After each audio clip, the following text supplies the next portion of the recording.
Hello दोस्तों।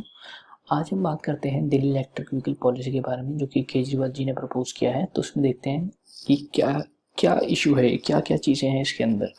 आपने एक फेम पॉलिसी के बारे में भी सुना होगा, जो कि ज़्यादा सक्सेसफुल नहीं रही। तो अब ये सेकंड पॉलिसी है, जो कि ईवी पॉलिसी है। इसमें जानते हैं कि क्या होता है।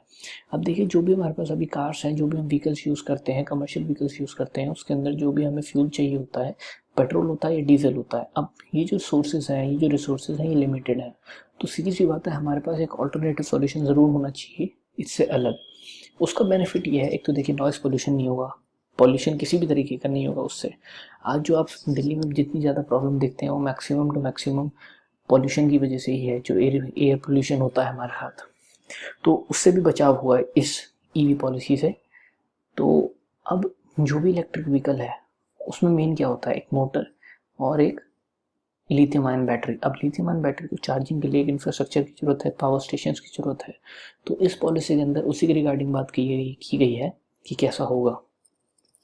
तो अभी लाया कौन है? केजरीवाल जी। केजरीवाल ने क्या बोला है जी, कि हम ये इसलिए ला रहे हैं क्योंकि हम दिल्ली में पोल्यूशन लेवल्स जो है कम करना चाहते हैं, और सीधी सी बात है, सस्टेनेबल तो यही है। अब जो एम है, वो टारगेट क्या है कि अगर दिल्ली के अंदर 2024 तक 100 व्हीकल्स रजिस्टर हो रहे हैं, तो उसमें से 25% यानी कि 25 व्हीकल्स जो हैं वो इलेक्ट्रिक होने चाहिए। तो इस बात पर हमारे जो पावर मिनिस्टर हैं, उन्होंने क्या बोला है, सत्येंद्र जैन, उन्होंने बोला है कि भाई 100 लोकेशंस पर हम 500 स्टेशन इंस्टॉल करेंगे, जो कि एक दूसरे से लगभग 3 किलोमीटर की दूरी पे होंगे। पावर आउटपुट 3.3 किलोमीटर का मिलेगा उसमें।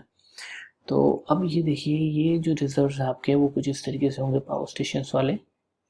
अब ये जो कितनी पावर स्पेस का मतलब कि अगर एक स्टेशन है, एक बारी में एक कार को वो चार्ज करेगा, दूसरा स्टेशन दूसरी को चार्ज करेगा, तो ऐसे कितनी स्पेसेस अवेलेबल होंगी एक बारी में एक जगह पर। तो उसमें देखते हैं।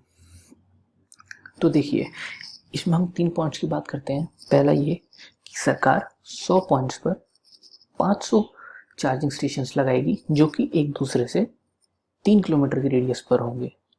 दूसरा पॉइंट ये कि अगर देखिए, आपके पास कोई प्रॉपर्टी है जो कि नई कंस्ट्रक्ट हो रही है, कोई नया कंस्ट्रक्शन एरिया है, तो उसके अंदर 20% जो जगह है, वो जगह किसके लिए रखी जाएगी?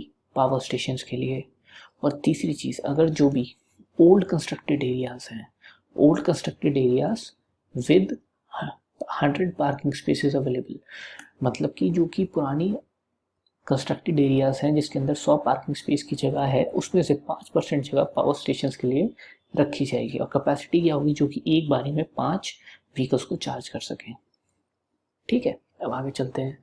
अब देखिए, ये तो ठीक है, पर इसको बनाएगा कौन? ये कहाँ पर होगा? कैसे पावर आउटपुट मिलेगा? तो उसके रिगार्डिंग क्या है, अब इसकी बिडिंग होगी। अब बिडिंग में क्या है, ये अप्रैल में सब कुछ फाइनल हो जाएगा।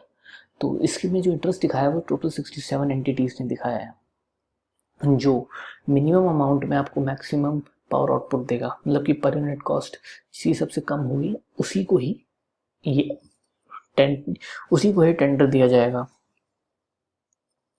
अब भाई एक बात सोचिए, अगर आप ऐसे थोड़ी कि यार आप कितना भी चार्ज कर लो, अब आप फाइनल देखोगे कि यार अगर बैटरी वाली कार के लिए आपको उतना ही कॉस्ट पड़ रहा है जितना पेट्रोल का, तो आप बैटरी वाली में क्यों जाओगे? ठीक है, तो उसके लिए भी ध्यान रखकर ये बिडिंग की जाएगी। जो सबसे सस्ता पर यूनिट कॉस्ट देगा, उसी को टेंडर दिया जाएगा। ठीक है, अब इसमें गवर्नमेंट की असिस्टेंस करेगी। गवर्नमेंट ने बोला कि भाई हम 10 करोड़ का आपको असिस्टेंस देंगे। अब ये जो मॉडल है वो पीपीपी है। पीपीपी मतलब पब्लिक प्राइवेट पार्टनरशिप। अब आप जाएंगे स्टेशन पे, आप चार्ज करेंगे, जो पैसे देंगे वो जाएगा किसको? प्राइवेट पार्टी को। गवर्नमेंट क्या कह रही कहती है? गवर्नमेंट कहती है आप इंस्टॉल करिए, आप उनसे पैसा लीजिए, हम आपको 10 करोड़ का असिस्टेंस साथ में देते हैं, आप भाई स्टेशन लगाओ। ठीक है, अब आगे चलते हैं। अब ये जो पावर है, जो लैंड है, ये कहाँ से आएगी? ये देगा डीएमआरसी, डीटीसी, बीएसईएस राजधानी power limited, BSES Yamuna power limited, Tata power Delhi distribution limited, Delhi state industrial and infrastructure development corporation limited, Delhi transport department और बाकी लोग। ये सब लोग आपको लैंड देंगे, जहां पर आप पावर स्टेशन इंस्टॉल करेंगे, और जहां पर आप आएंगे, गाड़ी चार्ज करेंगे, आगे चले जाएंगे। अब ये जो एरियाज हैं, जो स्टेशन हैं, जो लैंड है, ये कहाँ पर आए हैं? अब पहले बात करते हैं कि ये किस बेस पर डिसाइड हुआ है कि यहाँ हमें इन जगहों पर ही स्टेशन लगाने हैं। ये डिसाइड हुए हैं इन फैक्टर्स की वजह से: load availability, commercial locations, population density, vehicular density, geography और बाकी फैक्टर्स। ठीक है, अब ये कहाँ कहाँ पर हैं?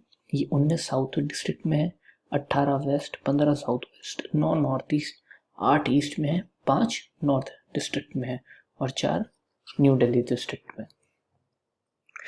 अब देखिए, जैसे फ़ोन की चार्जिंग होती है हमारी, ऐसी तरह व्हीकल की चार्जिंग होती है। एक स्लो होती है और एक फास्ट होती है। अब जो स्लो है वो बेसिकली किसके लिए होती है? 2 व्हीलर और 3 व्हीलर के लिए। अगर आप भाई 4 व्हीलर को अगर आप स्लो चार्जिंग से चार्ज करेंगे तो आपको 8 घंटा लग जाएगा, अप्रॉक्सीमेटली 8 आवर्स। और वहीं अगर फास्ट चार्ज के लिए करेंगे तो 15 मिनट से 1 घंटा। तो मतलब कि जो 2 व्हीलर या 3 व्हीलर है उसके लिए चार्जर होगा कितना? 3.3 किलोवाट।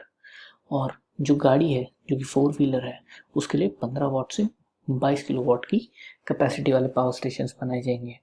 अब हाँ, सीधी सी बात है भाई, इनका प्राइसेस भी उसी के अकॉर्डिंग होंगे, स्लो और फास्ट चार्जर्स के अकॉर्डिंग। अब दूसरी क्या फैसिलिटी होगी? तो दूसरी फैसिलिटी ये होगी कि आप यहाँ पर बैटरी स्वैप भी कर सकते हैं। आप आते हैं, अपनी बैटरी निकाली, नई बैटरी डाली और आगे जाइए। अगर आपको चार्ज नहीं करना, आप बैटरी स्वैप भी कर सकते हैं।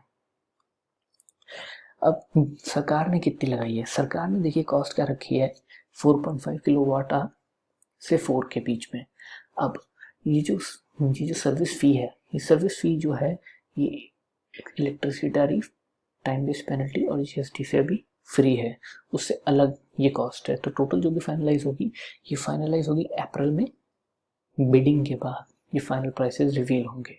तो आपको भी ध्यान क्या रखना है? मेन 4 चीज़ें ध्यान रखनी है। पहली चीज़ कि सब गवर्नमेंट